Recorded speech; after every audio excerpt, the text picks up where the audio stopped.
It's the Mitch Walker Show with the Doctor. If you're looking for a lot of happy talk and fluff, tune into the Disney Channel. And now, the man with a mind for statistics. Unfortunately, those statistics are usually odds on ponies in Vegas. Mitch the Dr. Walker. All right, man, we have got a locked and loaded show this week.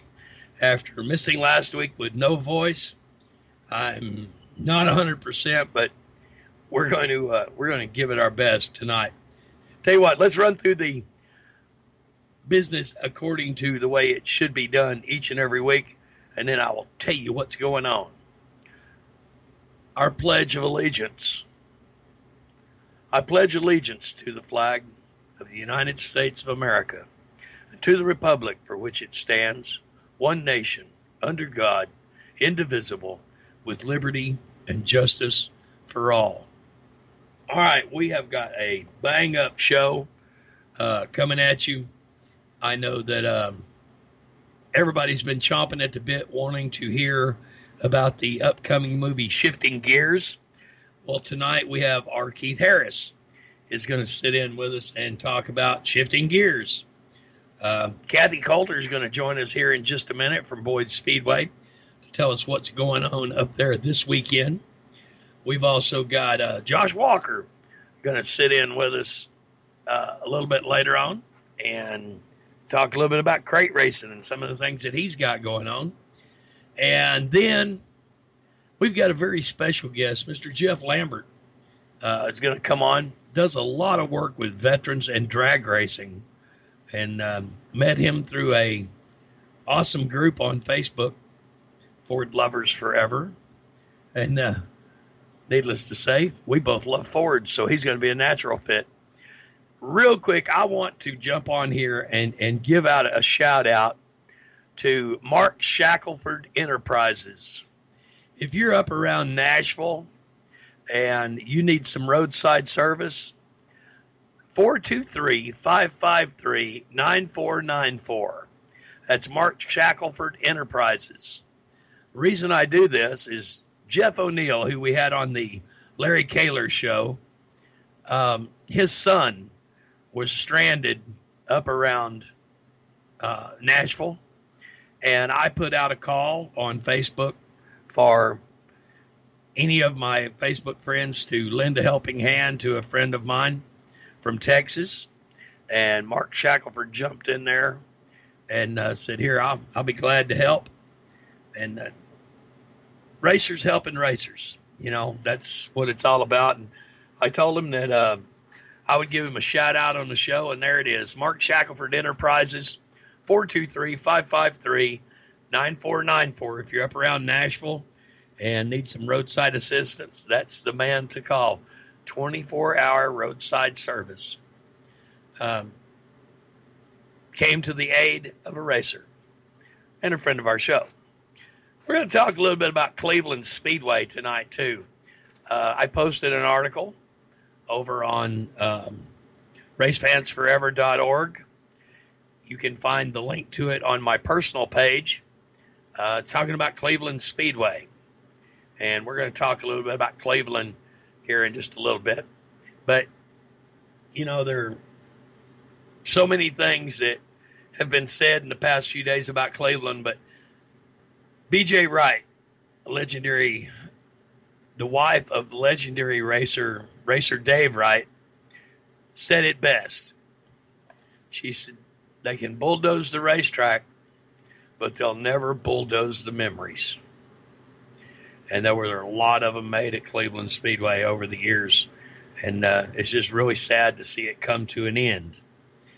And we'll talk about some of the details on it here in just a little bit. But it's really sad. I was never a big fan of Cleveland Speedway because I always raced at North Georgia. But Cleveland was kind of our enemy. But I got the pleasure of going up there and working a few races with Mike and Teresa Simmons. I got to announce the last Gobbler that was held at Cleveland Speedway. And that was a pretty big honor for me to get to host the Gobbler and be able to announce it.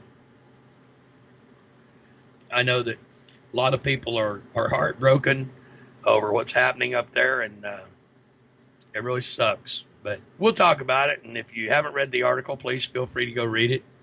I'm just tickled to death to be back. We've got a great show lined up tonight with some great guests, and I'm excited to kick it off and get it going. So, tell you what, how about let's do that? Let's step out, take a quick commercial break, and when we come back, we'll get Kathy Coulter from Boyd Speedway on here and find out what's going on this weekend, this coming Friday night, with the Lucas Oil Series comes rolling into town, plus a whole lot more. Happy hour at a racetrack. Think about it. Don't go nowhere. It's the Mitch Walker Show with your host, me, Mitch Walker. They call me the Doctor, and you'll find me exclusively right here on the Performance Motorsports Network.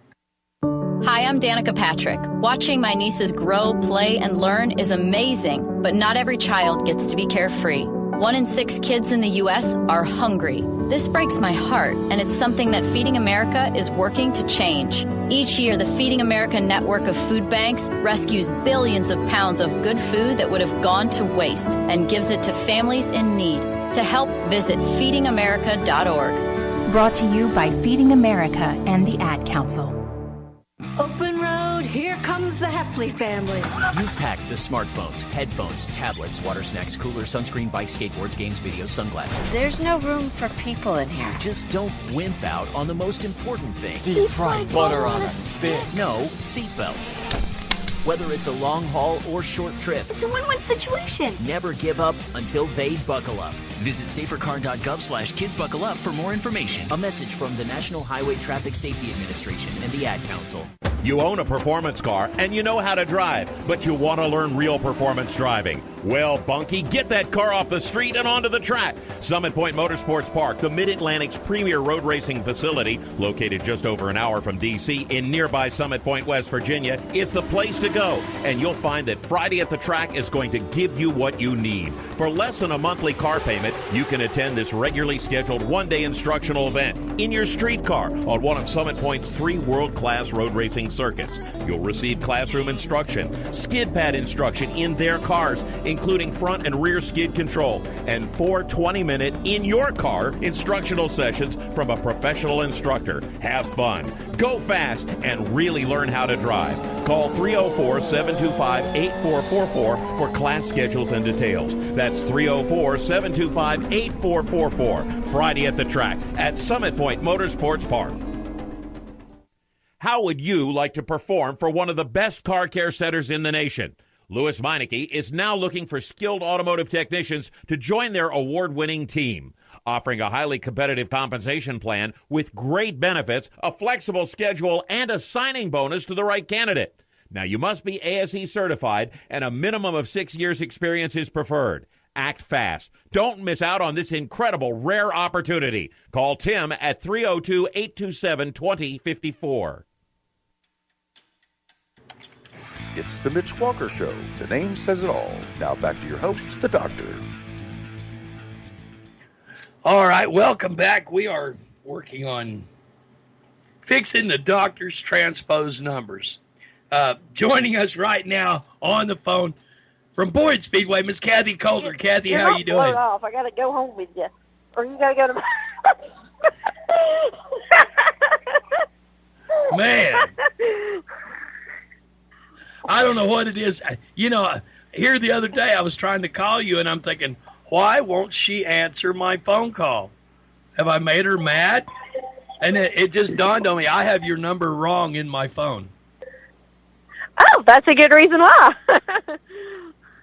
Well, I know you're busy as a one-legged man in a butt-kicking contest up there at the racetrack, got all kinds of things going on. Tell us about some of them.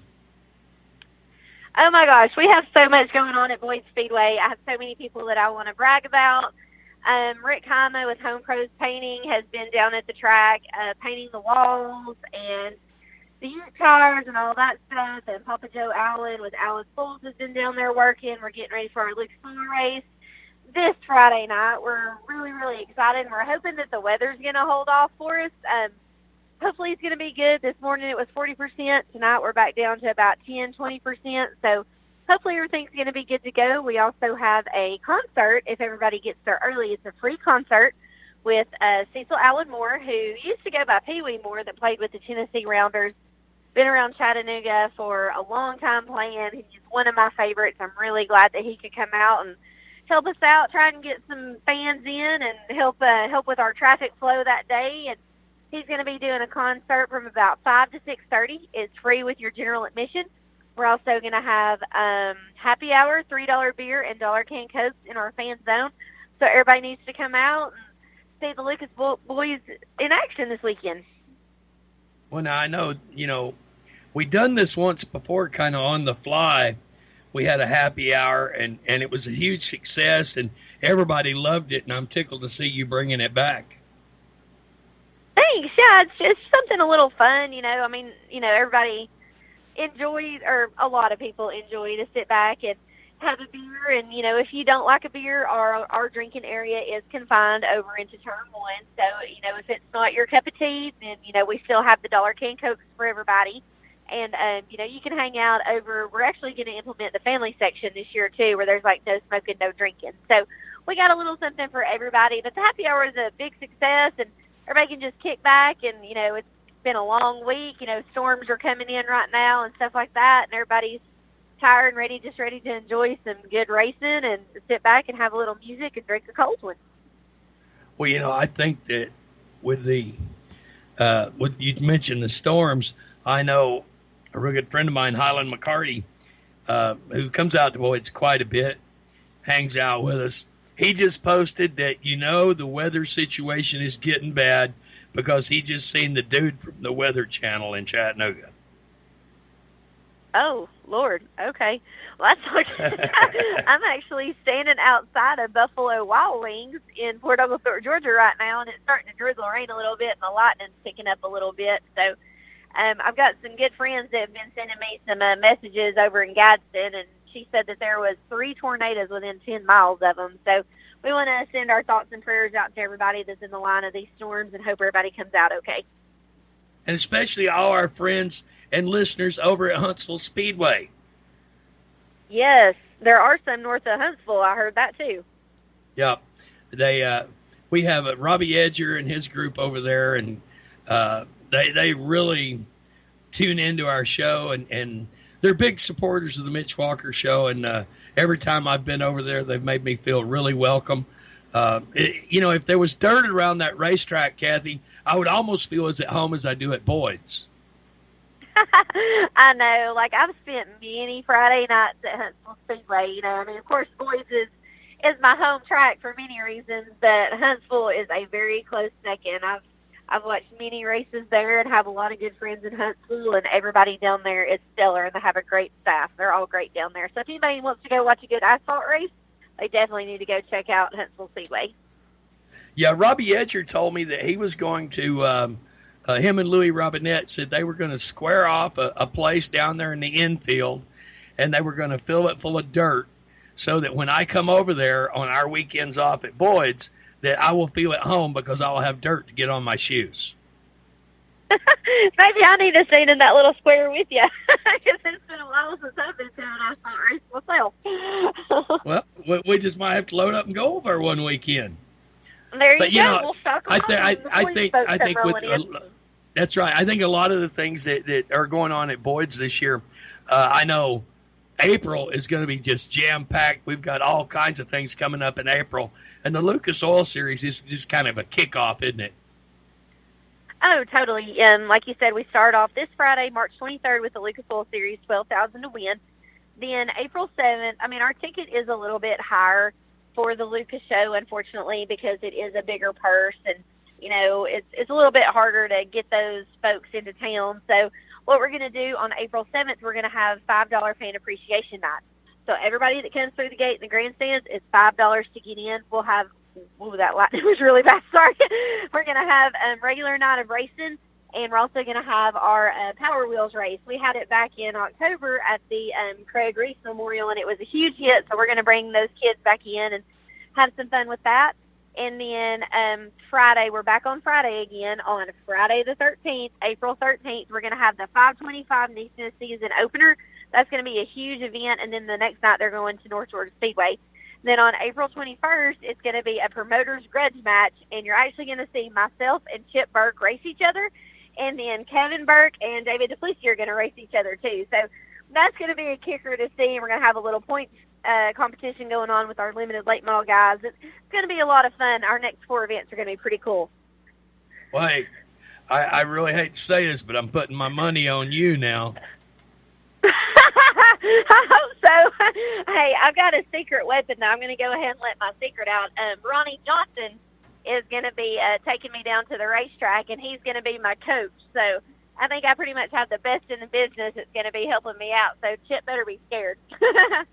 Well, I mean, if I have to, I'll walk by Chip's car, you know. I mean, I can walk by there and put a hoodoo on it. Yeah, we're going to be racing pack cars, so that's going to be pretty funny. So. Well, don't be scared to spin him. I know that's what everybody said. You don't need to know how to race. You just need to know how to spin him out. So we'll see what we got. But hopefully, Boyd will take the win. There you go. I got faith in it. Well, Kathy, I know you have got you got storms in your area. I'm going to let you go. I just want to thank you for coming on and letting everybody know what's going on down at Boyd Speedway this coming weekend in the month of April. We're locked and loaded, and we're ready to have a big time, aren't we? Yes, we are, and thanks to everybody that's supporting Boys, and we're looking forward to a great 28 season. All right, everybody. Kathy Coulter from Boyd Speedway. She's the boss up there, so come on out this Friday. Check us out and see Cecil Allen Moore. He's going to be in concert before the racing starts, all for the same price of general admission. Come on out. We're going to have shuttles going up to the drag strip in case parking gets to be an overflow. We're going to take care of you, so come on out. Hang out with us at Boyd Speedway this coming Friday night for the Lucas Oil Series as they roll into town. I am just excited as can be. Get to work with Mr. Essex. He's going to be up in the booth with me. We'll be up there calling the races all night long. I have sportsmans and crates. They'll be running with the Lucas boys this weekend, so come on out. Load them up. Don't forget, April the 7th will be $5 night, fan appreciation night, and it's going to be special too. We got a lot of stuff coming in April. Well, we'll get to that as April gets closer. I think that I think it's a lot of fun when you get excited about the start of race season. You know, to me, it's really exciting, and I think I would like to almost like to have the start of race season every week. You know, but it is what it is, and we will have a big time one way or the other. Now, I just received a message because I keep my Facebook open all night long during the show. Someone just asked me if there was any way we could play the memorial song that me and J.D. Tharp used to do, and I'm working on trying to figure out a way to do that. We only have one copy of it, and it's kind of a rough copy, but I don't care if we have to recut it, but we will work something out, and I will try to get that on in the next few weeks and see if we can't make that happen. And I know there's a lot of names that need to be added to it, but it was special for a lot of people, and a lot of people really enjoyed it. And I'm going to see if I can get it back, and we'll play it once or twice on the show and in a upcoming show. But man, I'm telling you, coming up tonight, man, we have got a loaded schedule tonight. I haven't had this many guests in a long time, but got Josh Walker. He'll be coming up next. And then after Josh, we'll be talking with R. Keith Harris. And if you don't know who he is, Google him. I think you might be surprised, especially if you're a fan of The Walking Dead. But don't go anywhere. Sit tight, because we're going to step out and take a quick commercial break. And when we come back, we'll get Josh Walker in here. And no, we're not related. Well, that we know of. But it is the Mitch Walker Show with your host, me, Mitch Walker.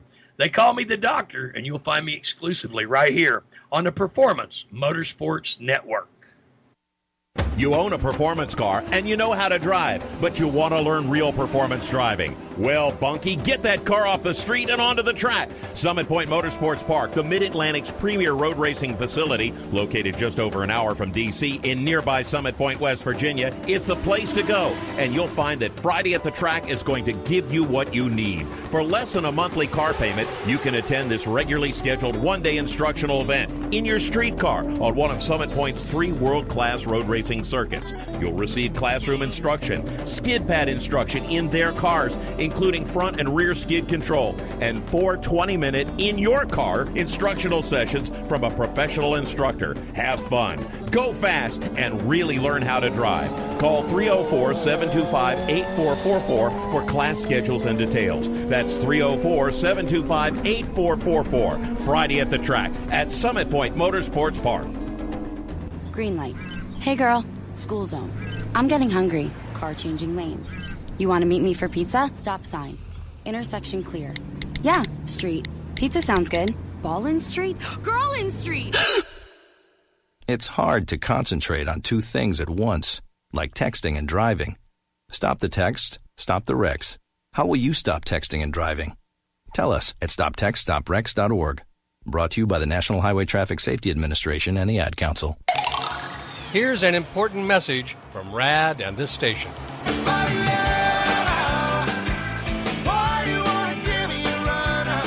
Hi, this is Bob Sheehan from Blues Traveler for RAD, recording artists against drunk driving. I like to party just as much as the next guy, maybe even more, but the one thing I won't do after I've had a few is get in the car and drive. Don't blow it. Always choose a designated driver. Remember, music lives, and so should you. Automotive technicians and auto service trainees, how would you like to work at the beach and perform for one of the best car care centers in the nation? Lewis Meineke is now looking for skilled automotive technicians to join their award-winning team. If you're a gearhead that knows his or her stuff, or a young up-and-comer that has the motivation and drive to succeed, then you need to make this call today. 302-827-2054. Lewis Meineke Car Care Center, located in beautiful Lewis, Delaware, offers a highly competitive compensation plan, great benefits, a flexible schedule, and did we mention that you're going to be working at the beach? Plus, there's a signing bonus for the right candidates. Technicians must be ASE certified and have a minimum of 6 years experience. Beginners advance at your own pace in one of several entry-level positions. But whatever you do, don't wait. These jobs will go fast. Call Tim at 302-827-2054. That's 302-827-2054. Lewis Meineke Car Care Center. Rev up your career. Results? We've got your results right here. It's the Mitch Walker Show. Now back to the doctor, exclusively on the Performance Motorsports Network. All right, welcome back, and we are live and direct right here on a Monday night watching the weather radar with one eye and keeping up with my producer Bill in the other eye. Now, joining me right now, young man who everybody always asks if we're related. And no, we're not, but we do share the same last name. Mr. Josh Walker. Josh, how you doing tonight, buddy? I'm doing all right. Just here watching it rain. Well, I tell you what, man, I hope that I hope you stay dry up there. It's been I've been out in it all day, and they say storms are coming, but we'll just have to wait and see, huh? Yeah, so we was outside working on a race car earlier, and started raining and stuff, so we come in, and me and my buddy Brad Krause and Cody Jordan helps me on race car and stuff for the weekend. We're just sitting here watching this new dirt movie. It's pretty good. Now, you got to watch that Brad Krause. You got to watch him with both eyes, you know it?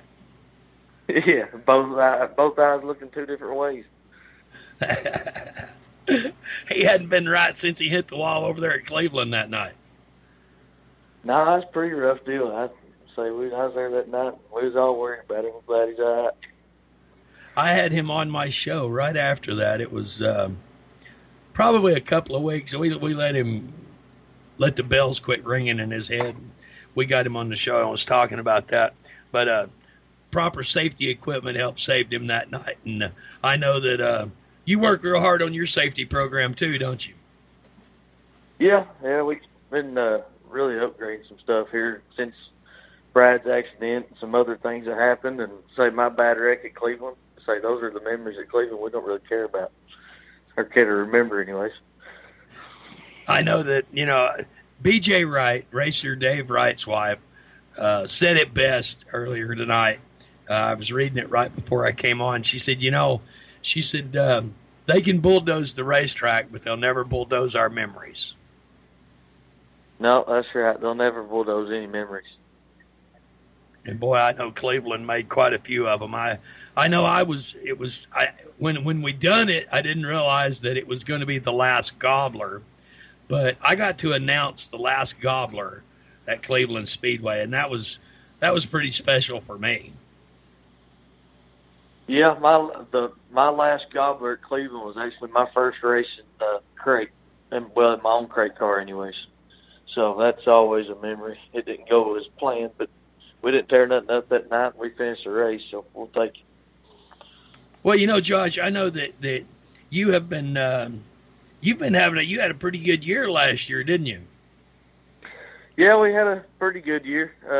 I started driving for Robert Ballard and his GRT, and we wound up updating some stuff and wound up getting us some Masters built. And we've been doing pretty good ever since. Now, had you switched when you got the win down at North Georgia?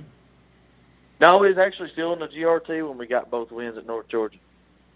All right. So we had just switched. We switched right before the end of the year last year, and our first race in the Masters built was the December 31st race at 411. Do you find running crate to be harder than anything that you've done?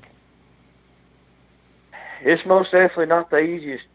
Say some of the best drivers in this area and around the southeast run crate, and say when you get 24 cars out on a racetrack that are pretty equal, the driver really does show up in that car. Crate's a lot of momentum too, and I know that having a good setup, because you can watch these guys. I sit there and watch them on the stopwatch. Well, I don't use a stopwatch, but on live scoring, and watch the lap times, and knowing that they're all pretty much the same motor, basically the same horsepower, watching the time differences, that can really be deceiving sometimes. Yeah, say it's like this past weekend. So you had Jason Dale and Chip Brandle and Rick Hickson, Ethan Hunter, and all of us. We was down there in North Georgia, and I think Jason went a 13-something, and we was a 14-0. So we were all within a half a second of each other, and within the top 10. So that's pretty freaking close, if you ask me. Oh yeah. Now, do you have a favorite racetrack? Yeah, but it's no longer with us anymore since it got sold last week. So after Cleveland, what do you think is your favorite track? Probably Rome, to be honest with you. I haven't raced at many. I say we've only been to Winchester, Rome, and Boyd's, Cleveland, and North Georgia, and I've been to 411 once. But I'm gonna have to probably Cleveland and then North Georgia after that, just because of the banking and the speed that you're running. It's unreal. And saying then Rome, it's just as fast as Rome. Rome's just a little different. Now, when you look at racetracks across the Southeast or across the United States, are there any racetracks that, if you could just load up one weekend and say, hey, we're going so-and-so, we're going here, we're going there, where would you really like to go race at? I'd like to go race Charlotte one time, just to get that feel. And say we're planning on going to Smoky Mountain. That's another one on my hit list that I'll be able to knock off this year. So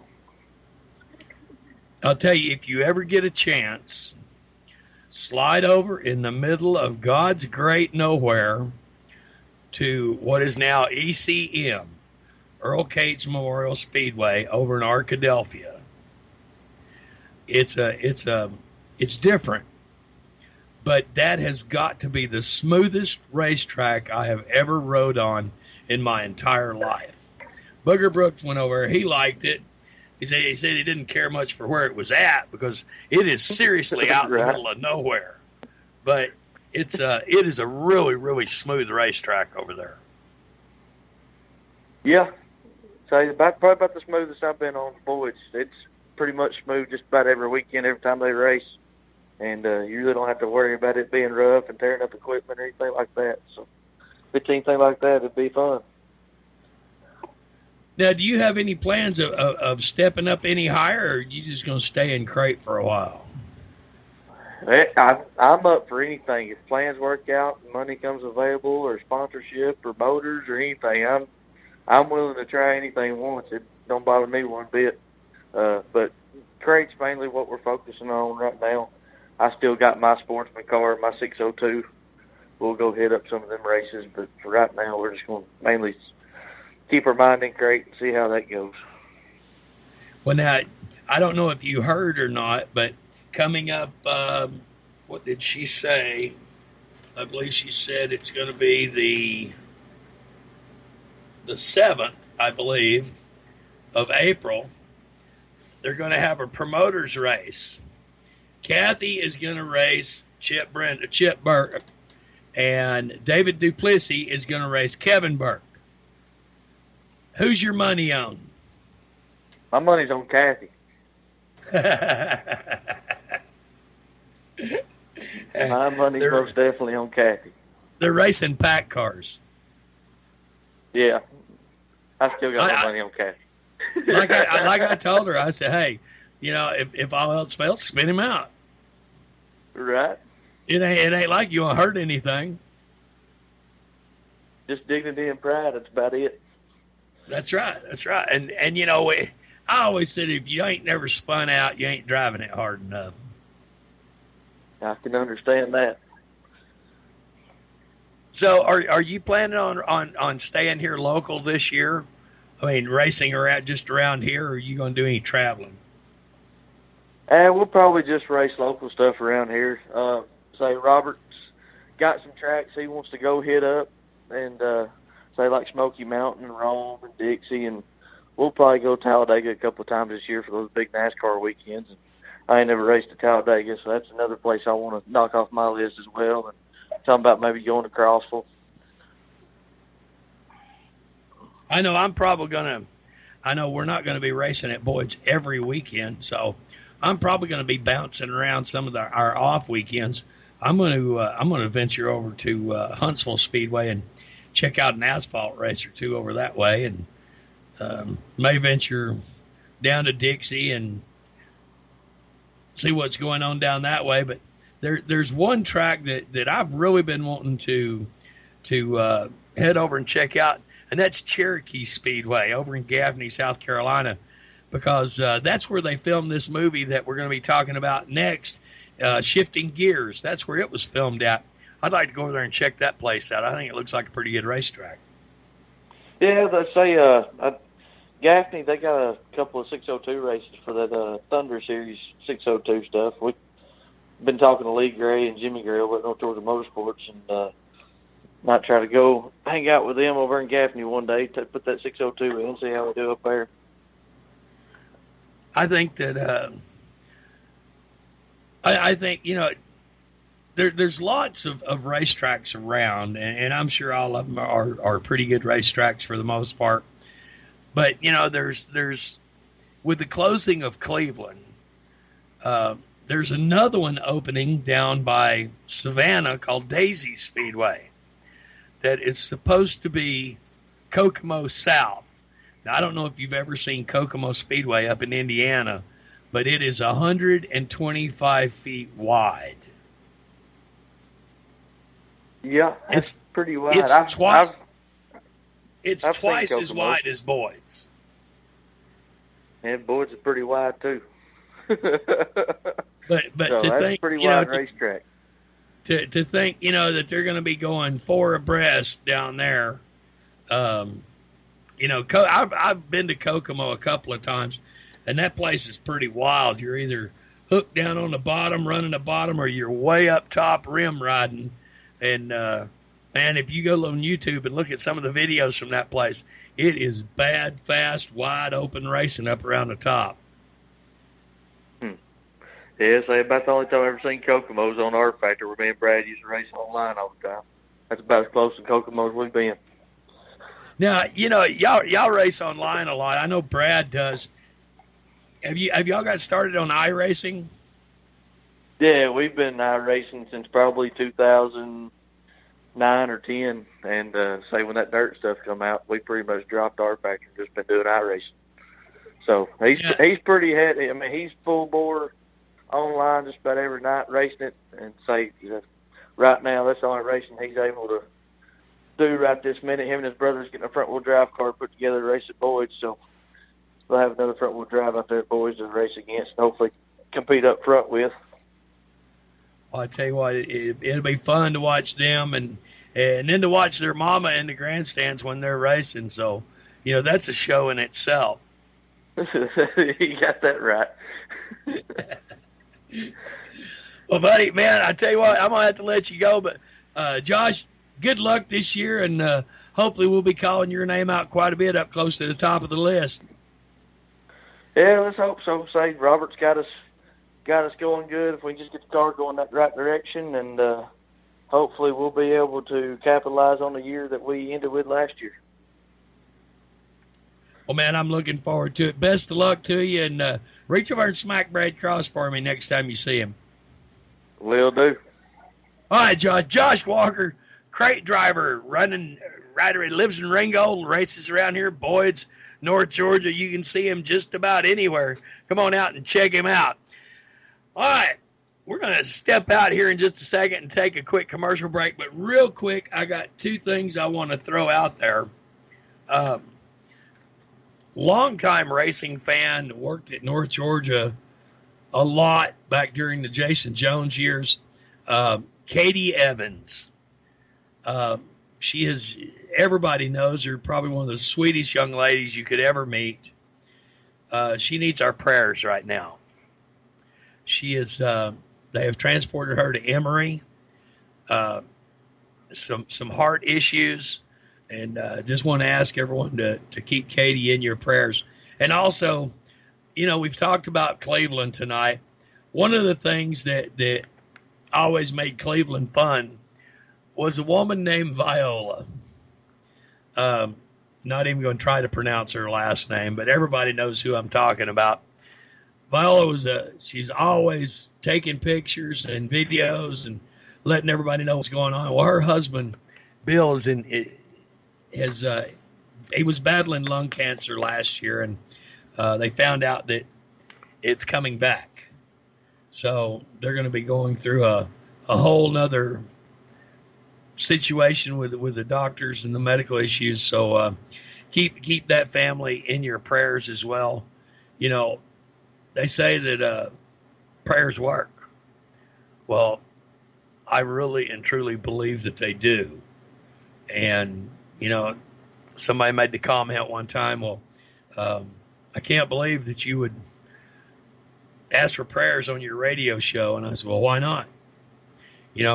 Racers helping racers. That's what it's all about. And it don't have to be with a sponsorship or with anything else. It can be something as simple as stopping what you're doing and lifting up a word of prayer. Because we all need some at one time or another. And the fact that we have racers that need prayer, then racers are always going to be there to help them.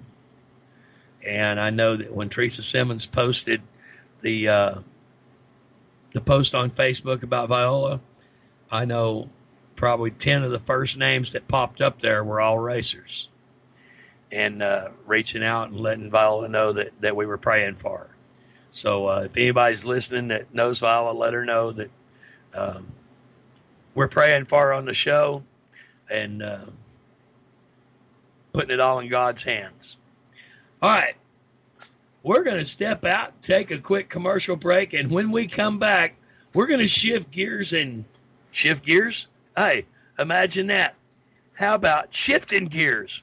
We're going to welcome Mr. Keith Harris on the show, and we're going to talk to him a little bit about what's going on with the movie, Shifting Gears. It's soon to be released, I think. I think it's the 23rd. Don't hold me on that. Anyway, it's the Mitch Walker Show with your host, me, Mitch Walker. They call me the Doctor, and you'll find me exclusively right here on the Performance Motorsports Network.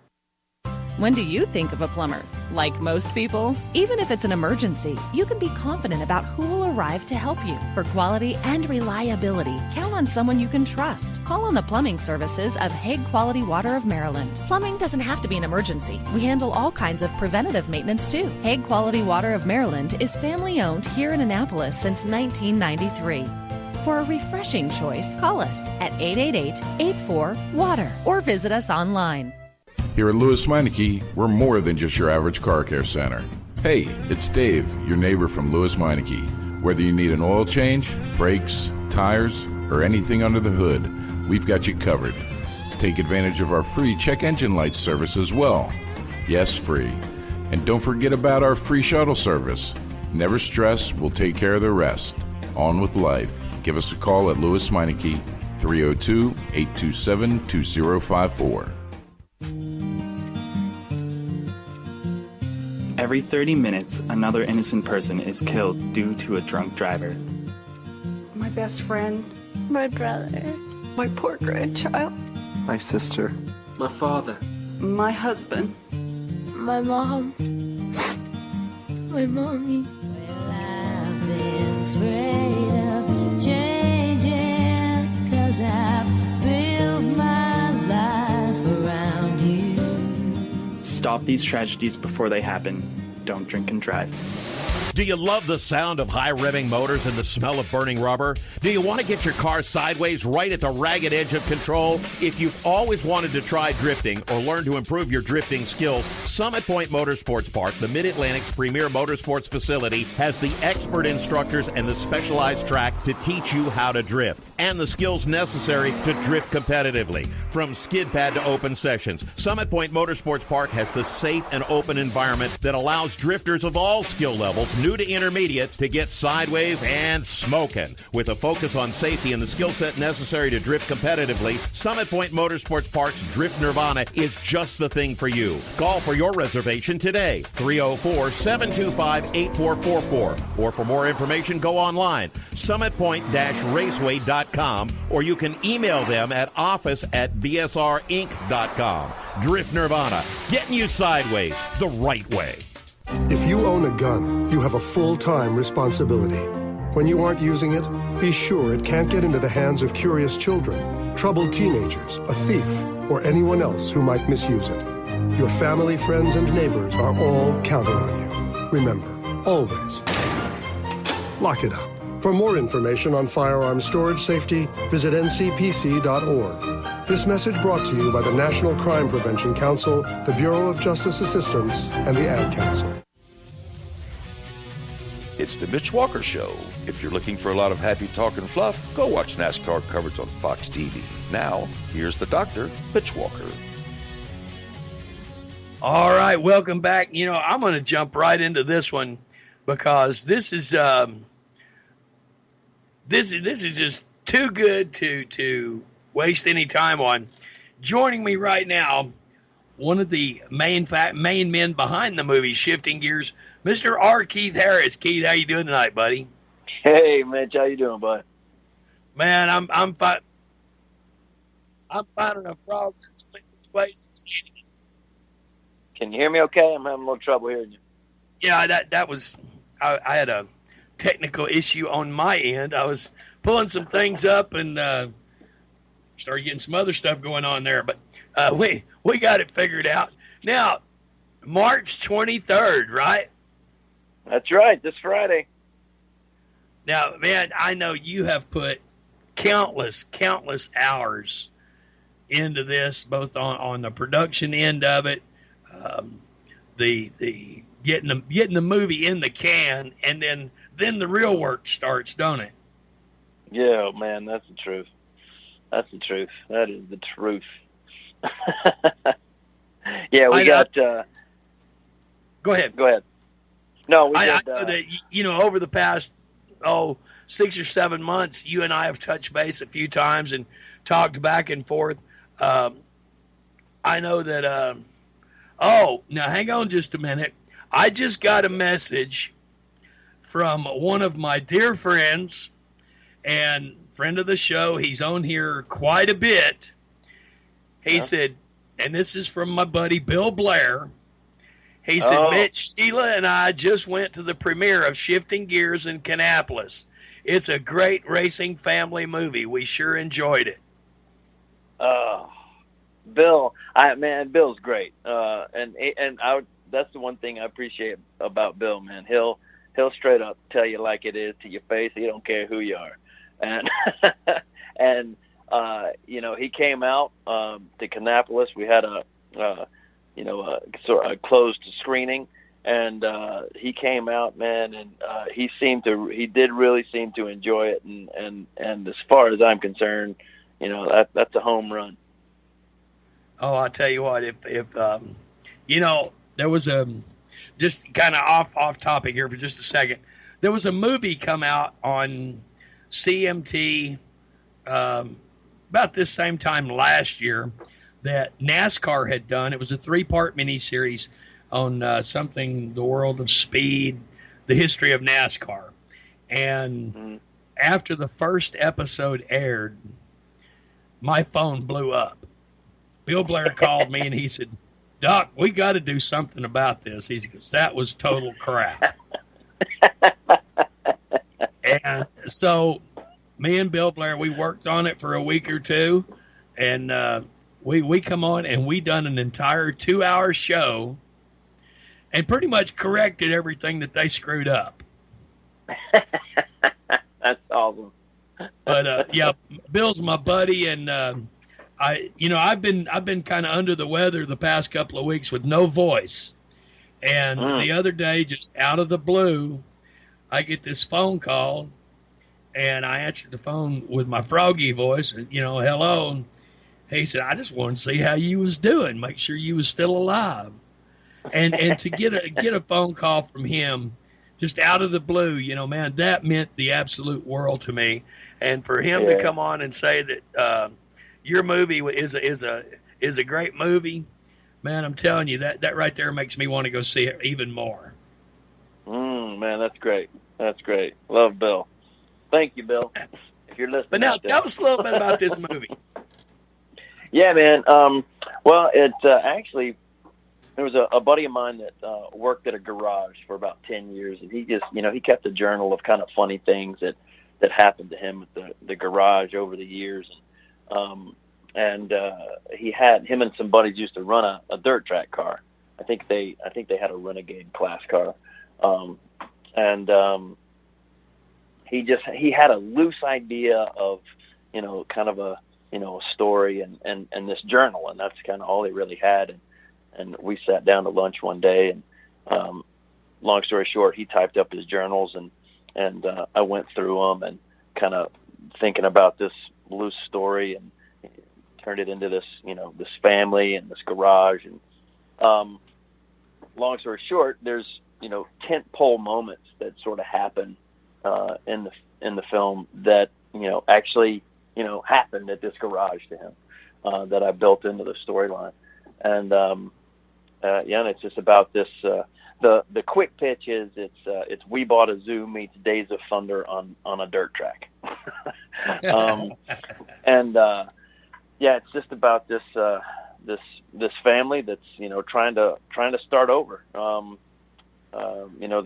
You hit road bumps in life, and then you got to figure out how to put it all back together, and that's kind of what this family is experiencing, and it's they're not they're just working together and working out the kinks. Well, I know that from the trailers that I've seen and from everything that you and I have talked about, and I watched a couple of videos that were kind of a behind-the-scenes type deal. The one thing that always sticks out in my mind when I see somebody doing a racing movie is, are they going to be authentic?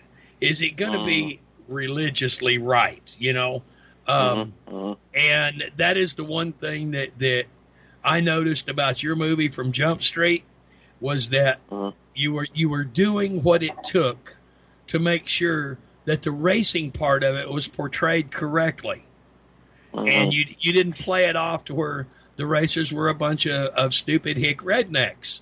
And that's the part that got me. And Bill Blair just sent me another message, and he said Keith done his homework, and the show is like a racing movie should be. And that's the thing, is that you made sure the racing was authentic. Yeah. Yeah, it's true. I mean, when I first wrote the script, I didn't know as much about, dirt track as I do now, obviously. And I connected with a couple of guys out of Germantown, Bill and Mike Tesh. And so what we did originally is shoot this proof of concept trailer, and that's how I met them. They brought their race car out for us to help kind of shoot this proof of concept to figure out how to raise funds and do all that stuff originally. But what I was able to do at that point is give him the script. You just kind of get down what you have in your head, and then I was able to go to him and he was able to go, yeah, that's dumb. That's dumb. This is stupid. This would never happen. These two kind of cars would never race each other. This part's good. Keep that. This is dumb. Get rid of it. So then I was able to go back and dial in the racing, and that's where we settled.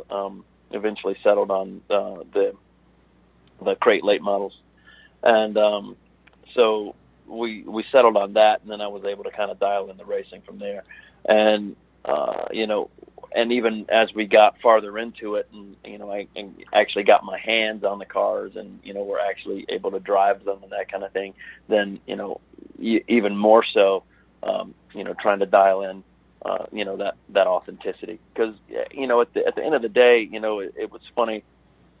Mike was like, hey, racers will watch Talladega Nights and Days of Thunder, but as far as racing goes, it's Hollywooded up, so to speak, and it's nobody really buys the racing in them, but we'll watch them.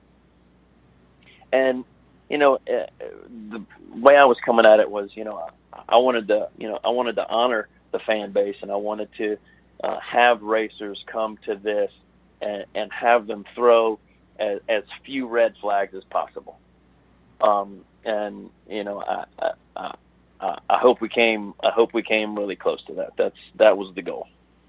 Well, Keith, I think the thing is, racers, and I say this being one myself, we're a fickle bunch. and we notice little stupid things that a lot of people would never notice. Mm-hmm. And when someone goes to the effort to make things as authentic as possible, we notice that too. Mm-hmm. And from reading everything I have on the movie and all the trailers and everything I've seen on it, really and truly, I can't wait to go see the movie. And to me, I'm gonna, and I'll be honest with you, to go watch the movie, I'm gonna go for the racing and hope that I like the story. Most people go for the story and hope that they like the racing, but I've always been kind of backwards anyway. So, but it's gonna shake out to where racers are gonna look for mistakes, and if they don't find any mistakes, and they see that you done your homework, getting the information right, and making sure that the racing was authentic, then that's going to sell them on the movie, and you're going to have every racer in the country bragging on what a good movie it is. That's our hope. And one of the things that we did in order to kind of achieve that authenticity, you look at a movie like Days of Thunder, and at the time it came out, it was, I think, like a $60 million movie. And, we're making, obviously, a much smaller budgeted movie. But as a producer, I look at that and go, okay, how do we compete in the same genre as Days of Thunder and meet the mark. And so what we ended up doing is throwing our own race at Friendship Motor Speedway. We partnered with Friendship Motor Speedway in Elkin, and we threw our own event. So we added a little money to the pot, and then we had sections of time slotted on the track in between heats of races to film, kind of tent pole sequences that happened with, big crowds and the pits full and, everybody. And then on top of that, man, I'm going to tell you what, the good Lord showed up and helped us out, because after that, our two hero cars, the drivers that owned them, had to qualify for the main race. So it would have been a real bummer if one of them hadn't qualified. Yeah.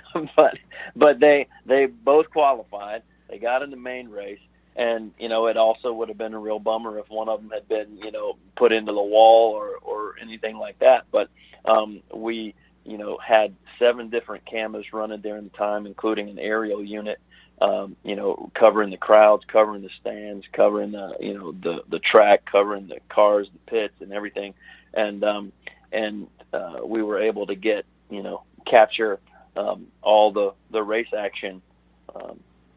And we spent the week previous up to that dialing in, some of our stunt work and choreography and things that we needed, to work like clockwork on that night, as well as, other, scenes and stuff that we're shooting down in the pits. Well, yeah, I know that we're coming up against a break, and I want you to hang out with me for a minute. But sure. One of the things that really, I guess, you could say gets me is when you have people that don't understand the work and effort that goes into making a movie, kind of get a little behind the scenes taste of it. Like you guys did, you said you threw your own race, I bet the fans in the stands got a real education that night on what it takes to make a movie, didn't they? Oh, absolutely. Absolutely. And, to go all the way back to kind of the beginning of this process, I actually wrote the first draft of the script back in 2005.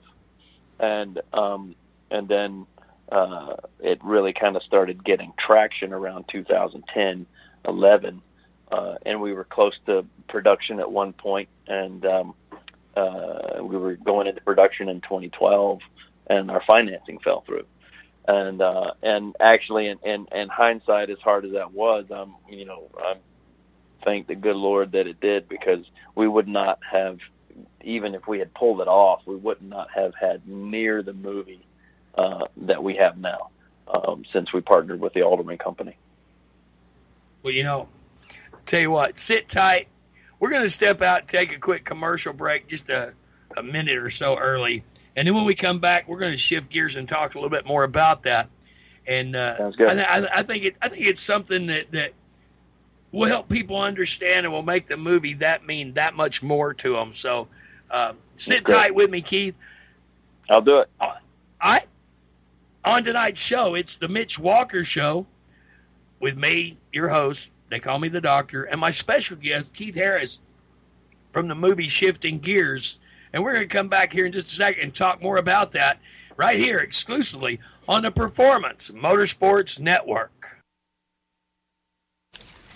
Okay, so Sarah, I'm dropping you off at Emily's? Yep. And Josh, you're going to? Soccer, Dad. Soccer practice. Right. Oh, by the way, I just wanted to let you know when I pick you both up, I'll be wearing my short shorts. What? No! Yep, and my dorky dad hat, and I'm going to do my dad dance for all your friends. They'll love it! Seriously? Why? Because I like my short shorts. Of course, I could be talked out of it if you guys would just buckle up your seatbelts without giving me a hard time.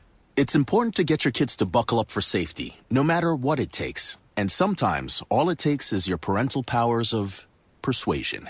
Okay, we're buckling up. See, all buckled. Good choice. I'll just have to do my dad dance at dinner time. What? No! Do what you have to make sure your kids are wearing their seatbelts, even on short drives. Never give up until they buckle up. A message from the National Highway Traffic Safety Administration and the Ad Council. Visit safercar.gov/kidsbuckleup for more information. Parents, your son or daughter has had their license for a while now, but you want to make sure they're prepared for any situation they may face on the road. High school driver's ed doesn't teach them to drive defensively. They need to be prepared for any highway emergency. For less than a month's insurance, and a whole lot less, BSR instructors at Summit Point Motorsports Park in nearby Summit Point, West Virginia, will teach your son or daughter how to respond instantly and positively to unexpected situations on the road. BSR's specialized accident avoidance training teaches swerve to avoid maneuvers at highway speed, ocular driving, which focuses driving attention on ways to avoid accidents, vehicle dynamics and feedback, skid control and skid recovery, threshold braking on straights and progressive braking on curves, and off-road recovery techniques. This is stuff driver's ed simply doesn't teach. So call BSR today, 304-725-8444. Give your kid the skill set needed to drive safely and responsibly on the highway. That's 304-725-8444. This is a test to find out if you know it all when it comes to children. Name one of the leading killers of U.S. children age 1 to 13. What's the best way to protect children in a car crash? At what age and size should a child start using a booster seat? Don't assume you know it all when it comes to car seats for your child. Go to safercar.gov/the-right-seat and know for sure. Brought to you by the National Highway Traffic Safety Administration and the Ad Council. Racing is all about winning. But hey, the second place guy has family too. Now back to the Mitch Walker Show with the doctor.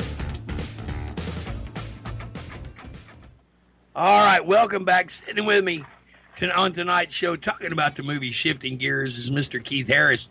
Now, Keith, I know that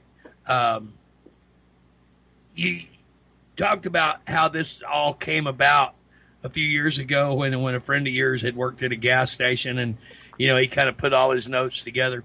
Well, I got a little idea for you. I want you to kick this around in your head. Okay.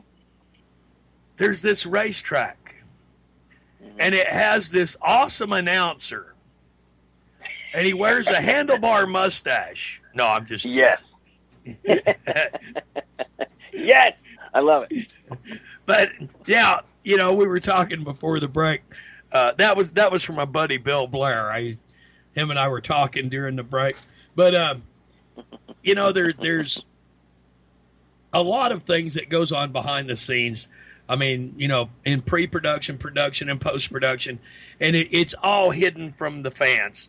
You know, the people that see the movie, all they see is that section of time that you have captured, packaged, and put before them for their viewing pleasure. But there's a lot that goes into the back scenes, the backstory of this, isn't there?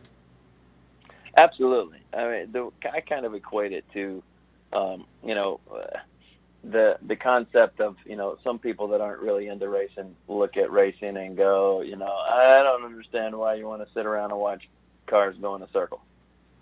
You know, but, you know, I was cast in a UPS commercial, and I was cast as a pit crew member, and I was down in the pits, and I was around the car, and then there was an old made-for-TV movie called Steel Chariots back in the early 90s I was cast in, and and I was a mechanic in that, and for this race team, and you know, I was in the engines and in the garages and looking at, you know, all this stuff that goes on that goes into racing that, you know, the typical person, you know, sitting at home flipping channels doesn't see, and unless you're, you know, investigate that stuff and find that stuff, you know, it's the same kind of thing with making a film. You know, you have, they say that, you know, on a script, on a page, you know, you've got one page of dialogue equals roughly a minute of screen time. So, you know, there are sequences in, you know, in a film that you could, you know, spend, you know, 2 12-hour days filming, and it'll come out to 30 seconds of the movie. Yeah. Yeah. And There's see, a lot that that's goes the into part that has always amazed me. You know, I mean, I lived in Southern California for a few years, and out there they film movies just everywhere. And there was a few times where my job took me to a movie set, and they needed a door open. And I was there just to open the door. I sat there for like 9 hours to open the door one time. And I got to meet Bo Diddley that way. But, you know, it's people don't understand a lot of the things that goes on behind the scenes. Like you were talking about the financing. You know, I mean, you had put all this work into that and all the groundwork. You had spent God only knows how many hours poring over your notes, writing, rewriting, and then all of a sudden you think your project is up and running wide open, and boom, rug gets pulled out from under you. Yeah. Yeah, absolutely. I mean, that's it. That's the kind of stuff that happens. You know, you get, you know, we were at that time, you know, and the crazy thing is I had been drawing a paycheck to do nothing but, you know, develop the film and get it ready for production. So, you know, there were no red flags or anything that was, you know, really popping up in my mind because, you know, my checks were, you know, had been flowing for, you know, close to 6 months, no issues. And, you know, so we start hiring people, we start, you know, renting stuff, we start, you know, opening production offices, and the guy's like, yeah, I don't have it. Just out of the blue. And so, you know, that kind of stuff unfortunately happens more than not. But on top of that, as a filmmaker, I imagine, you know, to some extent it's kind of like a racer, you know, just trying to get out there and trying to, you know, hustle for, you know, sponsors and that kind of thing. You know, at some point, some people, you know, filmmakers, you know, racers, I kind of put them, you know, they're like, dude, I just want to race, or dude, I just want to make movies, you know, I just want to drive fast. But at some point, you know, if you're going to be successful, you got to talk to people with money in a way that people with money will understand and go, oh, hey, yeah, this might make a good investment. And be able to, you know, get those things in place. And, you know, I'm sure it happens, you know, a lot in racing too, where, you know, you sponsored for a season and then, no, we're not going to do that again. And, you know, then you're, you know, hustling for something else, you know. Does you know, the similarities are just uncanny, you know, sitting here listening to it, because I know that as someone putting together a project like you did, I'm sure you got told no a bunch of times too, huh? Oh, yeah, absolutely. And you know, that's just like a racer, Keith. Yeah. Oh, yeah. If I had a nickel for every time I had been turned down for a sponsor, you know, I could be racing. Yeah. That's right. That's right. You know? So to some extent, you have to, you know, go into, you know, the big studio system, you know, which would be, you know, NASCAR for racing, or, you know, all the major studio stuff, or you know, you're going to be, you know, independent, and you have to, you know, find your money, hustle for your sponsors, hustle for your financing, and be able to speak to those things, and, you know, what sort of return, you know, the people that are sponsoring you are going to get on, you know, their investment, and what kind of exposure their brand is going to get, and blah, blah, blah, blah, blah. So yeah, it's, you know, it's weird, you know, because film is sort of an amalgamation of creativity and art. Art and business. So, you know, you've got, and I learned the hard way that, you know, it's called show business, and business is the bigger word. Yeah. So, if you're gonna to do it, you know, some people go, oh, well, you know, you got to do this, or, oh, it's dumb when you do that. But, you know, from a standpoint, from a business standpoint, you have to make decisions that are, you know, in my mind, what I was trying to do is, make business decisions that were honoring to the story and honoring to, the profession, in particular of dirt track racing, and balance that with something that's fun, that's sellable to the widest audience, and that hopefully will ring true and draw people in to see it again and tell somebody else to go see it. Oh, definitely. Now, I was sitting here thinking as you were talking, I bet now this time period from when you actually close the can and say, okay, it's done, until the time that the movie is actually released, I bet you're like a cat on a hot tin roof, ain't you? Oh man, yeah. There's so many things to juggle, and it's funny. There's a lot of stuff to juggle, but then there's periods of hurry up and wait. Yeah. Okay. All right. So rush. Okay. Wait. But so once you actually finish shooting, I mean, you shoot the script completely out of order. So, on the very first day of production, you could be shooting the last scene of the movie, and, vice versa.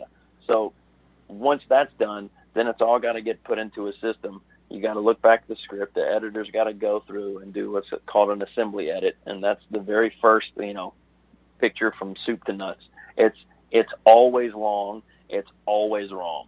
And you have to go back in and go, okay, now we got to move this, and story this, story that. We're missing this beat. And so we ended up having to go back and pick up 3 days we shot for an additional 3 days about 6 months later to pick up stuff that, we just didn't get in production, and things that, we needed to, tell a cohesive story in the best possible way. And so once that gets done, then you get it kind of dialed in. Then you have to do, the sound work on the sound mix, and you have to do the score. You have to do all of that stuff. So I went up to Friendship Speedway 3 different times during the race, and then just up on, like a practice day, and took a microphone and, stereo microphones, and got at different parts of this track and did, sound effects of, just the cars, going around and pulling all that stuff and send it to our sound guy, and then they've got to dial it in and mix it, and you've got to decide, all of those things. And then once you get it done, then you got to try and sell it. Because, there's so many movies that get made, and if you're not careful, that's why I'm very thankful for our executive producer, Lauren Vilchik. She's an entertainment attorney, and she's one of the main producing faculty at School of the Arts Film School in North Carolina, and as well as an entertainment attorney. And she's just great. And there are plenty of times, for instance, there's a buddy of mine who put all the money in the right place. He made a talking dog Christmas movie called Up on the Rooftop. And he put all the money in the right place, and he had less than, $70,000 to make the movie. But I saw the trailer. He put all the money in the right place. He had Principal Belding from Saved by the Bell in to play Santa Claus, and it was a bunch of talking dogs, so he didn't have to do a whole lot there. And so to watch the trailer, you look at it, and it easily looks like $750,000 movie. Looks really good. Well, you mentioned Principal Belding. He's from Chattanooga. Oh yeah, that's right. Yeah, but he signed a bad distribution deal, and won't even see a dime, even just on $65,000. So if you sign the wrong deal, one, your movie won't get seen, and 2, you won't get any money back, or your movie will get seen and you won't make a dime. So, and if, your goal is to do it again, then that counts against your track record, so to speak. And so, there again, that is just like racing. Yeah. Same with sponsorships. I mean, it's so, the similarities are so great that it's uncanny. But now, real quick, I want to touch on this before we run out of time. You had a great cast in this movie. Emmett Walsh, MC Gainey, John Ratzenberger, you, C. Thomas Howell, Adam Hicks, the whole group. Getting the right cast is a job in itself, isn't it? It is. We had a great casting director, Jennifer Ricciazzi, out of L.A. She helped us dial in the cast on it. And, the casting process is, the director and I sat down and we went through, IMDb and started pulling out people we thought were great for, these different roles. And, but then once you, for instance, we were thinking about one, if you have one person that gets locked into one role, then that could affect, other roles. So then you just have to, kind of balance all that out until you find, the right mix. The right pit crew. Yeah, you got to find the right mix, and you got to find, the right mix for the dollar amount too. So you have to get the best people and get them on board, so you can, then, if you overspend in one area, that means you got to cut in another area. So it's a real, it's a balancing act. Yes, sir. Well, and I'll tell you what, I'm real. Sorry, I was just going to say I'm real pleased with how we finalized our cast on the show. I think I'm looking forward to it. And for everybody that's wondering, you can check them out. All their schedules are posted on shiftinggearsmovie.com. Yep. You can go check out shiftinggearsmovie.com. Click on the Now Playing tab. It'll show you where the movies are at. It'll show you who's in it, give you some behind-the-scenes stuff, and tell you a little bit about the movie. What you didn't learn here, you can check out on their website. And, man, go see this movie. I'm telling you, it's going to be a smoking movie. If Bill Blair says it's good, then you can take it to the bank that it's a good movie. Ooh, I'll take that. Hey, Bill's my buddy. Now, I just want you to remember, don't forget, if you ever need an announcer that has a handlebar mustache, don't forget me. Man. Hey, Keith, man, I appreciate you coming on and spending time with us tonight and telling us about the movie. And hopefully we'll get a lot of people out there to go see it and be a big success for you. And best of luck to you, buddy. I sure appreciate it, man. Thank you so much. Anytime. Our Keith Harris, ladies and gentlemen, from the movie Shifting Gears. Check out their website, shiftinggearsmovie.com. It'll give you all the lowdown. I shared it on our page, the show page, a little bit earlier. You can go check it out there and keep track with what's going on and where it's going to be playing close to you. And go see it. I'm telling you, it's going to be a great movie because the work that went into this really is going to shine through.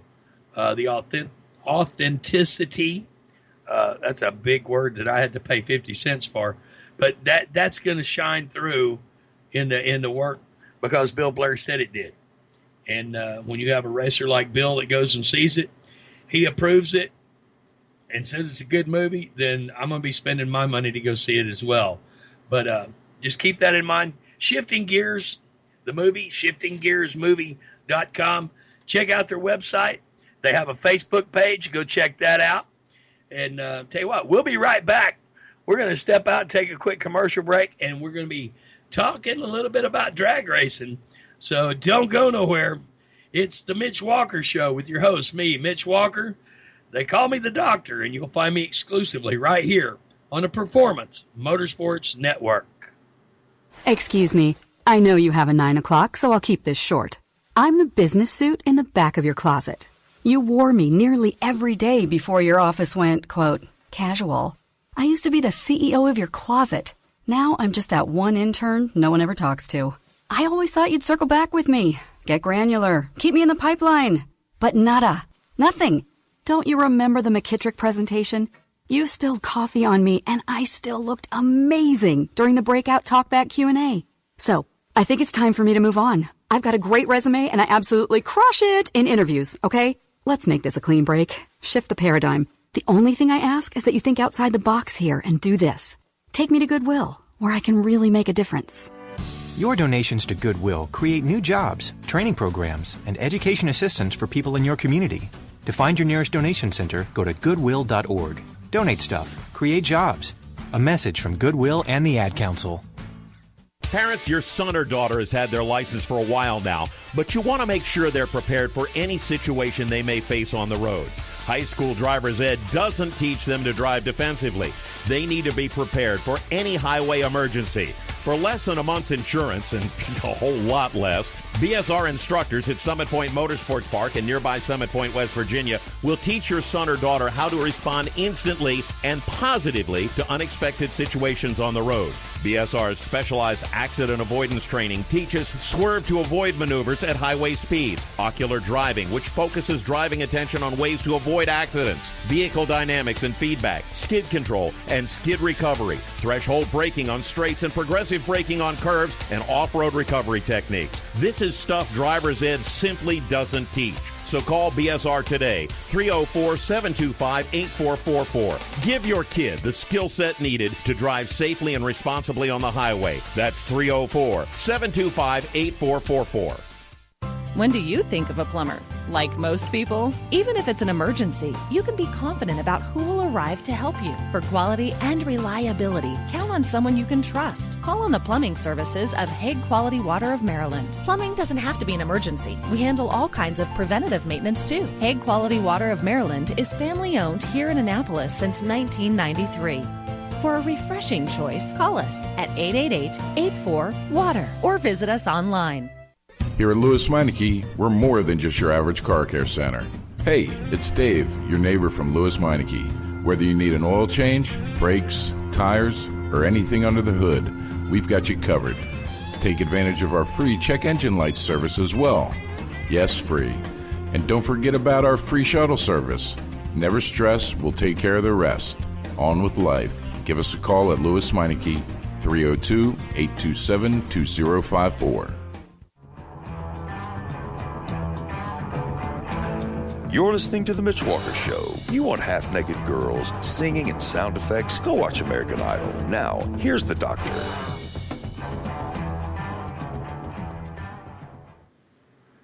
All right, welcome back.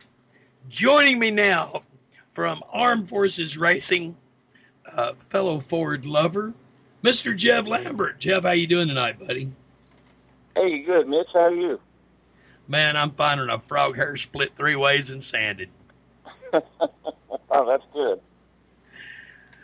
I know that we have been, you and I both met through the Ford Lovers Facebook page where we share our love of the big blue oval, and you posted a picture of your Galaxy, and I fell in love with it. And then when I read your story about what you do, I said, here is somebody I've got to get on the show because you are doing something that more people need to be doing. Tell us a little bit about Armed Forces Racing. Yeah, okay, so Armed Forces Racing, we're a 501c3 nonprofit that we started. And basically, it was just to give veterans something to do. A lot of these guys are struggling through the PTSD, struggling through the physical therapy they have to do when they're coming back from Iraq and Afghanistan, and places like that. So we thought when we started it, it was just, some recreational therapy for for veterans. Now, you don't have to be disabled to participate, but that was kind of the idea when we started. So we offer drag racing schools for veterans. So you can come out and drive our drag cars. You can get a drag racing experience and come out to the track with us and be on the crew. You know, if you can read a tire gauge, you can check tire pressures. If you can't read a tire gauge, we'll teach you how, and then let's check tire pressure, you know. So, and you can come to us out and help us build race cars if that's what you want to do. Just to get the guys and gals off the couch, you know, and out doing something besides just sitting around watching TV and feeling sorry for themselves. Well, I think, you know, as a veteran myself, it has always been extremely important to me that we pay tribute and honor our veterans, especially when they come back home. And some of our veterans in the past, decade or two have come back battling things that none of us can imagine. And it's the battles that they go through inside their own head each and every day is just unbelievable. And a lot of them, I guess you could say, withdraw, and they shrink up into a shell. And what you're doing is you're getting them, like you said, up off the couch. Right. Brian Downey done kind of a similar thing. He targeted more of his of the veterans who come back who had lost limbs, and he created a program for hand controls. You do it on the computer, you get used to the hand controls. Then he puts you in a race car with hand controls and lets you drive it. And there are a lot of these programs across the country, and you know, I think all of them doing a spectacular job of helping get our veterans reacclimated and maybe learn something that they didn't know before, and get out and do a little something, have a little fun, and not have to worry about all those demons that they're fighting each and every day. Yeah, you know, there's nothing more therapeutic than to come out and work on a race car or get that adrenaline again. You know, to drive a car. You know, that's what a lot of those guys miss. And you know, one of the things that we talk about a lot when we talk to veterans is about, you know, mission and purpose and camaraderie. You know, that's some of the things that they're missing. And that's something that is relevant to them. You know, it's something they're used to. So when you provide that to them, it does help with those, as you call, demons. You know, it gives them something else to think about, something else to do. So we're just so happy and so excited to be able to provide just a little bit of that to them. You know, I'm a veteran myself, Persian Gulf, first time around, you know, so I know what it means to be able to get out and do something like this, and we're just so happy to do it. But, you know, we also race, so we're excited about our race season this year, and we're building a 92 Mustang GT right now, and we're going to try to turn that over to one of the veterans to let them race it. So if you're a veteran out there and you're in the Charlotte, North Carolina area, and you're looking to try to drive a race car this year, definitely try to get in touch with us up at armedforcesracing.org, or you can go to our Facebook page at Armed Forces Racing and get in touch with us there too. I will be, I've got it shared. I'm going to be working on getting it on my Facebook page here in just a little bit, and so that everybody can find it. I know that, you know, there's lots of people that don't understand how working with these guys helps them out.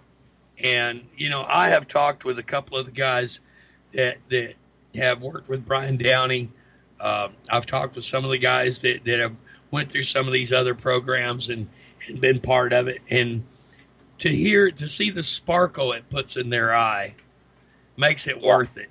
And, you know, to be able to do it and do it the way you do it, that means a lot to them. And they may not be able to come right out and thank you for it, but I'm sure that you see it in the smiles and the looks on their faces, don't you? Oh, yeah. I'll tell you something we did last year that was, you talking about rewarding. I got up with the blind veteran, I guess, department, I guess you could say, up here at the VA in Charlotte, and got up with the lady up there. And I said, hey, I got some tickets for the NHRA event up here in Charlotte. If you got any veterans that want to go? And she's like, yeah. So she put it out. I can't remember how many it was. I think it was a total of 10 veterans came up. But, we were sitting there watching the racing, and I was with a veteran that was what we call blind black. I mean, 100% blind, couldn't see anything. He'd never seen a drag race before in his life. And he could tell me more about what was going on around us and what was going on the track than with my eyes I could see it. It was just amazing on how their senses were. But anyway, the smiles on their faces, just to be able to sense what was going on. Some of them could see, 50% or something like that. But that was probably one of the most rewarding events we've done last year for the veterans. And these guys couldn't even see the race. It was just amazing. I look back and see things like that, and we've had a few of them that have come out to Boyd Speedway and spend time with us, and getting to talk to some of them and hear their stories. And for just that few hours that they're there at the racetrack, they can leave all that other stuff behind them and just sit there and soak it up and enjoy it. And a real good friend of mine who came back from Iraq, who's deaf. He lost his hearing, complete loss of hearing while he was over there. And he came back and he said, the one thing that I love about racing, he said, is I can be part of it. And I said, yeah. Mm-hmm. And he said, yeah. He said, I can feel it. Mm-hmm. Right. And he said, he says, I can feel the race cars coming. And I got to thinking about that, and I tried putting earplugs in and a set of headphones on so that I couldn't hear anything, and just to try to feel what he was feeling. And it's true. You can feel them coming. Yeah. And so, the friend of yours that was blind, I'm sure that he experienced a lot of the same things. And, God tells you that when one sense is gone, the other ones take over. But yeah, that's right. Mm-hmm. And they make up for it. And so it's to be able to share drag racing, that's got to be just a huge, huge relief for them to be able to come out and just, like I said, sit back and enjoy it and not have to fight those demons for just a little while. Yeah.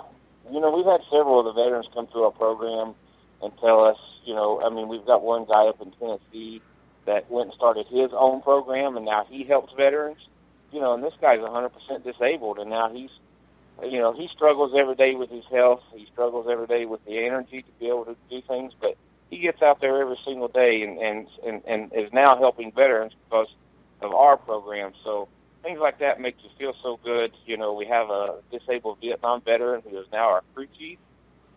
He's down here at the shop every single day working on cars.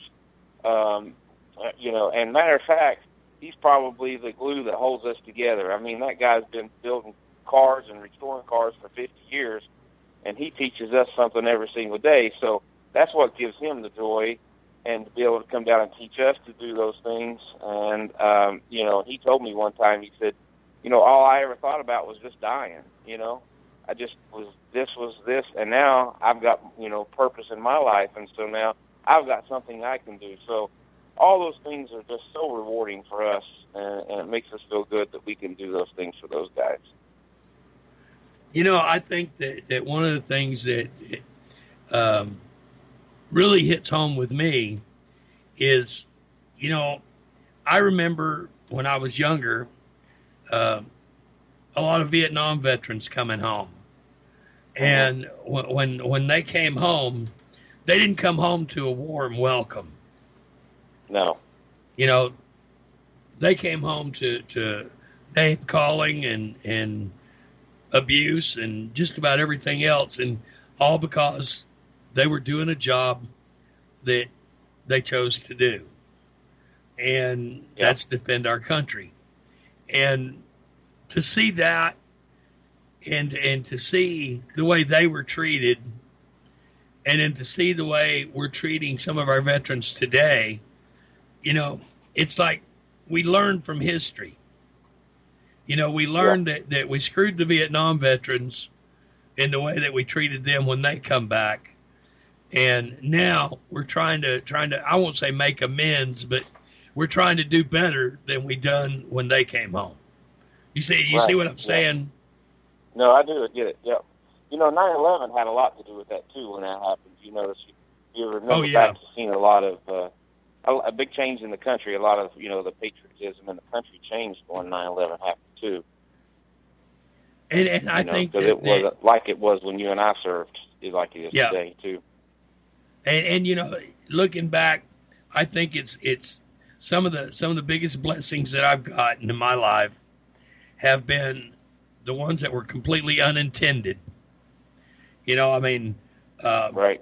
I remember the first time years ago when I was racing in Southern California, I had a young man walk up to me at a restaurant called Curly Jones. It was kind of our stop on the way home. After the races, we'd stop and eat.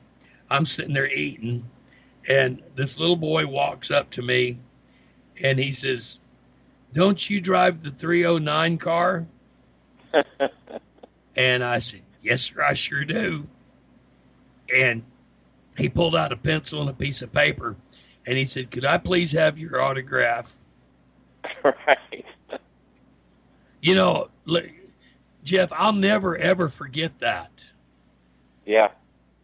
And I walked, not only did that kid get an autograph, we went out, opened the box, pulled the car out, and I let him play all over that car for almost 2 hours. Anything he wanted, he got. Right, yeah. Because I he did. I remember, forget the first time I was asked for my autograph, I thought, man, did somebody really want my autograph? But, yeah, exactly. We hand out hero cards and stuff, and I was like, it made that kid's day, though. Oh, yeah, and we do a lot of autograph sessions at the racetrack, and I get to watch, and I think, we're going to have an autograph session. These kids are going to love this. And I get to watch, and, the drivers love it just as much as the kids do. Right, yeah. Mm-hmm. And watching them and seeing what they do, man, it touches your heart in a way that very few things ever do. And to be a part of that and to have some small part in welcoming these guys back home, it's got to be a huge reward. It is. We're so excited. You mentioned our Galaxy, and I kind of just went right over top of that and started talking about the veterans. But our Galaxy, that's a '64 Ford Galaxy. If people go to our Facebook page or go to our website, they'll see it. But so I run a full race schedule each year with that car, trying to get the name out and trying to get the exposure for the program. So I run that. So if anybody is in the southeast here, they can. Our schedule's not posted. As a matter of fact, I just finished it tonight. But a few notable races will be at the Bigfoot 40Ks Loose Rocker event in Darlington. Coming up in April. So you can check that out on April 19th to the 22nd. And then Spring Fling, the K&N Spring Fling at Glock Motorsports over in Dunn, North Carolina. That's the first week in May. We'll be over there racing over there. And I know my buddy Sean Clark's listening right now. He's kind of my, I don't know how you say, I guess, one of my best buddies and mentor. And he's listening tonight, so I want to give him a shout out. He helps with that K&N Spring Fling over there, and we're as well prepared to go into a season this year than we've ever been. The car is as consistent and as good as it's ever been. As far as me driving the car, probably as well prepared in the off season as I've ever been. And a lot of that goes to. This is bracketracing.com, That's an online bracket training program. And Porta Tree, it's a practice tree program. I use that a lot, So a lot of big things going on. QA1, we put their shocks on the front of that car this year. And I'm telling you, that changed that whole car's attitude and how consistent it's turning. So there's a lot of companies out there that's helping us, Kestrel Instruments. But you can check out all of our sponsors on there. But we're super excited about the race season and super excited about helping veterans. And I just can't wait to get racing this year. That's right. Well, sit tight for just a second, Jeff. We're going to step out, take a quick commercial break, and when we come back, I got a compliment for you from somebody. So sit tight. Okay. It's the Mitch Walker Show with your host, me, Mitch Walker. They call me the Doctor, and my special guest, Jeff Lambert from Armed Forces Racing. And you'll find this exclusively right here on the Performance Motorsports Network. You own a performance car and you know how to drive, but you want to learn real performance driving. Well, Bunky, get that car off the street and onto the track. Summit Point Motorsports Park, the Mid-Atlantic's premier road racing facility, located just over an hour from D.C. in nearby Summit Point, West Virginia, is the place to go. And you'll find that Friday at the Track is going to give you what you need. For less than a monthly car payment, you can attend this regularly scheduled one-day instructional event in your street car on one of Summit Point's 3 world-class road racing circuits. You'll receive classroom instruction, skid pad instruction in their cars, including front and rear skid control, and 4 20-minute in-your-car instructional sessions from a professional instructor. Have fun, go fast, and really learn how to drive.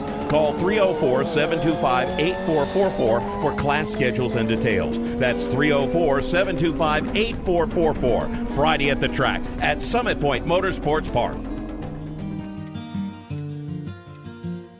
Every 30 minutes, another innocent person is killed due to a drunk driver. My best friend. My brother. My poor grandchild. My sister. My father.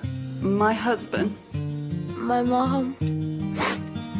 My mommy. Well, I've been afraid of changing, 'cause I've built my life around you.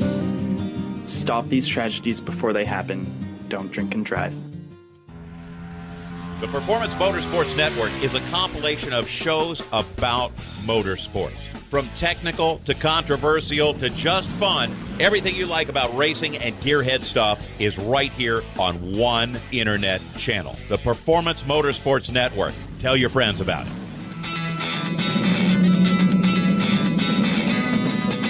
Hi, I'm Reed Sorensen. Racing has been a part of me and my family for as long as I can remember. I had to make tough choices early on to get to the top. It took hard work and dedication. But it's those tough choices that help me prepare for challenges I would face as a cup driver. Make the right choices today and be ready for the challenges tomorrow. This message is brought to you by the U.S. Air Force.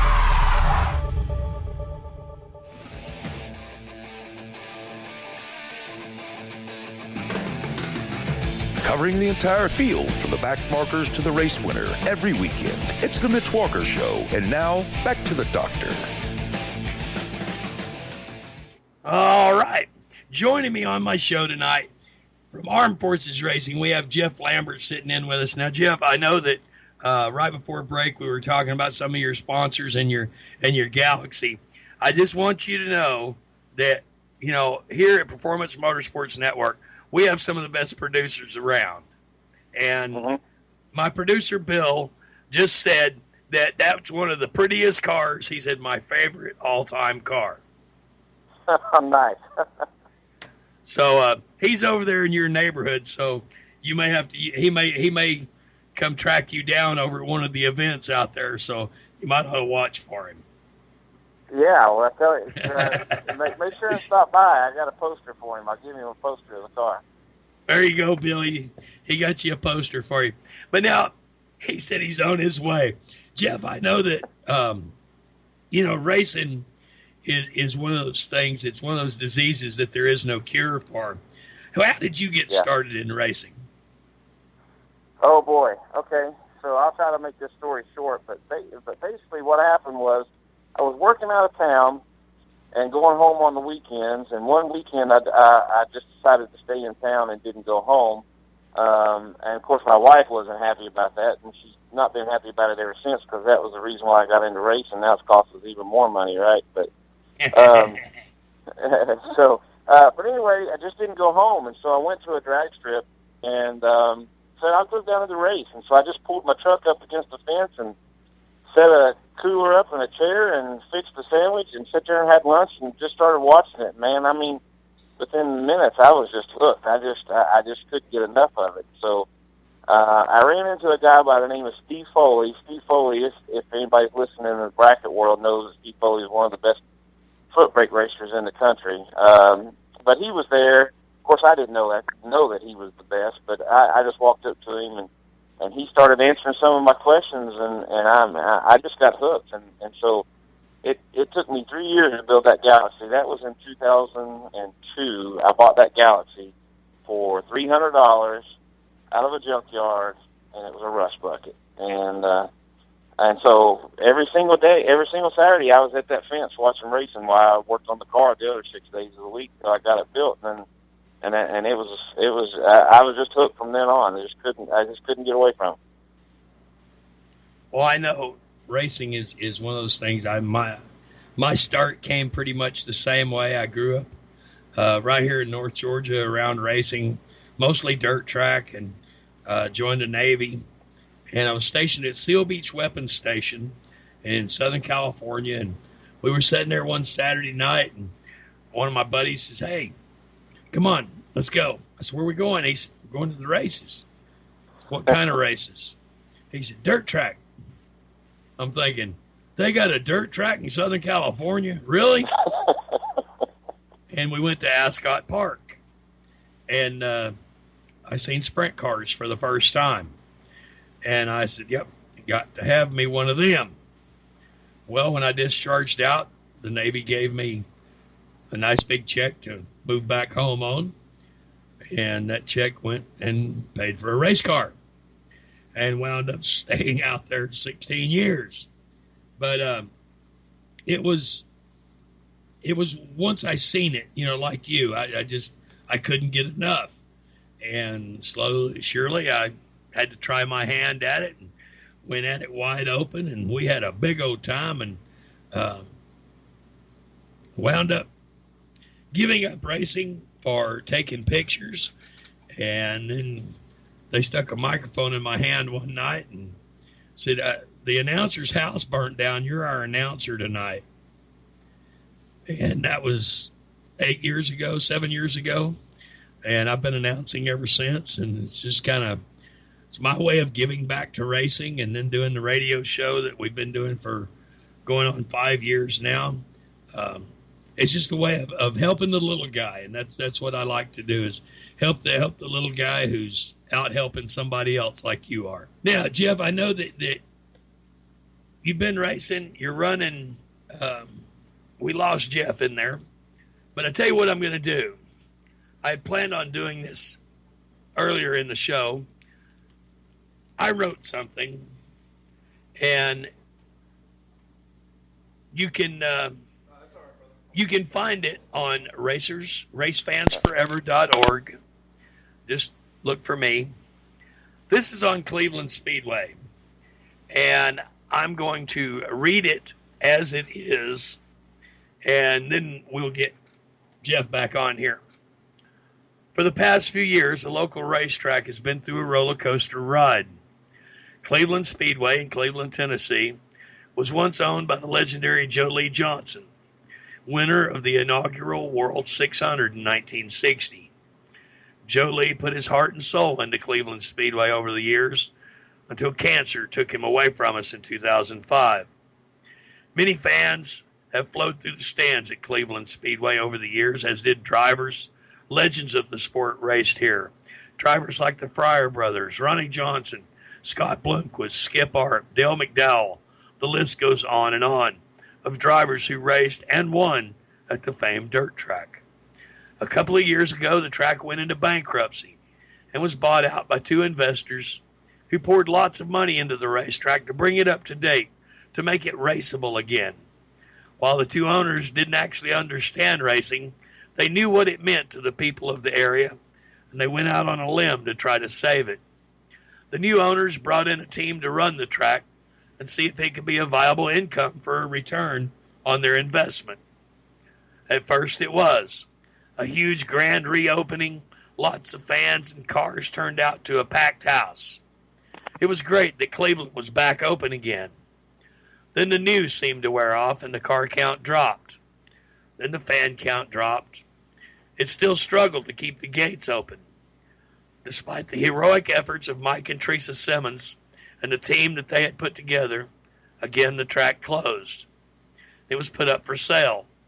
It's set for 2 years with no racing, no activity. Recently it was announced that it had been bought by a local developer who did not reveal what its plans were for the property until people began seeing it dismantled. It became clear Cleveland Speedway was soon to be nothing but a memory.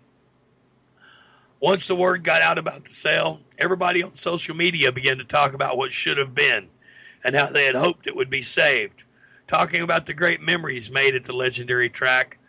But when the demolition began, hearts sank as they were faced with the reality of what was happening. Cleveland Speedway was soon to be gone. Here is where the opinions flowed. Some felt it was poor management. Others felt it was a fact that no one would attend races there. Some felt it was because of rules. Some felt it was lack of promotion. The list goes on because everyone has an opinion, when in fact, very few knew what it takes to make a racetrack work and to keep it open. But everyone has an opinion. But as the fact is this, it has been sold. Yeah, lots of attempts were made to save it as a racing venue, but the final choice was made. It wouldn't be a racetrack. Now no one knows what lies ahead for Cleveland Speedway. Some say it will be a soccer field, some say a car lot. Who knows? But the fact remains the same. Cleveland Speedway is being torn down. Now who is to blame? It's hard to say, but I can tell you this. It's everyone's fault. Racers who drove past it going to other tracks because they wanted more of a payout, or they didn't like the rules. Fans who claimed that they wanted to see races, but when the gates opened, had other things to do. It all boils down to this. Race fans need to support racetracks in their area, or there will be no more racetracks, and more tracks will be closing. With a slow downward spiral of attendance in NASCAR, dirt tracks have the prime time to attract new fans, to put on a show that will draw the fans looking for the action. But in reality, it really takes one more thing to make it happen. People coming through the gates. Racers, fans, everyone has to join in to save our racetracks. One or two can't do it. It takes the crowds that say they want to see racing coming out and filling the stands to make it happen. So next time you want to chime in on a topic you see on social media about what you think is wrong, ask yourself this: have I done all I can to support local racetracks in my area? Because if you haven't, just keep scrolling, because you are part of the problem. And that's my take on Cleveland Speedway and dirt track racing in the Southeast in general. All right.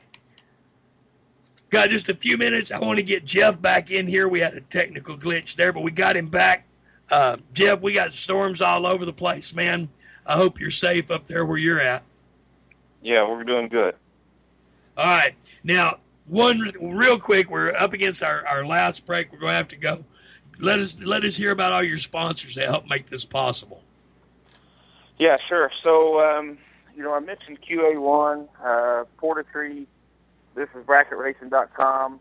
But, when we got our start with the nonprofit organization, we had J&L Fleet Services. They really chipped in big time to kind of give us the capital to kind of get this started.